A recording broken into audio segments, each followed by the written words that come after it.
So Ian, how's it going? Oh, it's been interesting. I don't know if I mentioned it during the last intro to the podcast, but I have a cat now.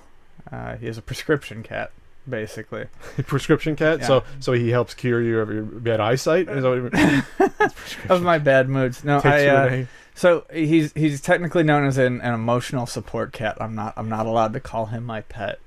Yeah, of course. I know it's stupid, but yeah, no, I got a letter from my doctor. I was like, hey, animals make me happy, and she was like, well, we can do this right now. Prints out a sheet of paper for me, took it to my apartment landlord, and she goes, okay, well, yep, you can have a cat now. And we went and we got my wife's cat, Spike, from down in TJ, and brought him back up here. Named after the Vectors game, by the way. That's why. He's named after Spike Spiegel from Cowboy Bebop. And he's a crotchety old man.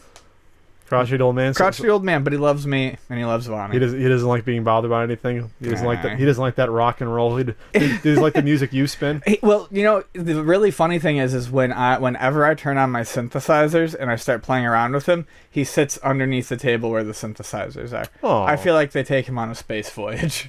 Space voyage? Yes. Maybe he's just scared and he wants some sort of comfort, thinking right. the aliens or the dog aliens are attacking. Went through a couple fun weeks of medical stuff, but I think that's finally starting to go my way. So is it gonna go your way? knock on. He's taking pills and staying up late. Knock on card table. We'll see what happens with that. But that was clever. It was very clever, Pat. So I still got a DVD pre-order going on for 2 more weeks until like April 10th. And it's going well. I'm moving out all these old systems that you must be happy to see me move out. I'm happy to see you get rid of anything. Well, the arcade's gone. Yeah. The machine. Well, that made me happy, too. that was a staring in the face every podcast. Yeah, and I'm like, Pat hasn't turned you on since we played Skull and Crossbones. Or Spider-Man, which you had never played before, which still surprised me that you never played Spider-Man. I'd never seen that one in the arcade. But that was a damn fine game. It is fun. Very fun. I actually enjoyed the weird, side-scrolling segments more, I think, than I did the beat-em-up really? segments. They're just unique to see. But the fact that they put both in one game is still weird. Yeah.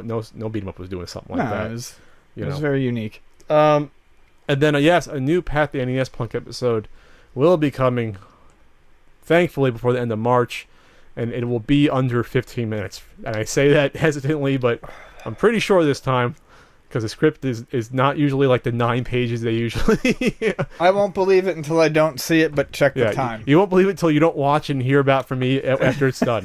Exactly.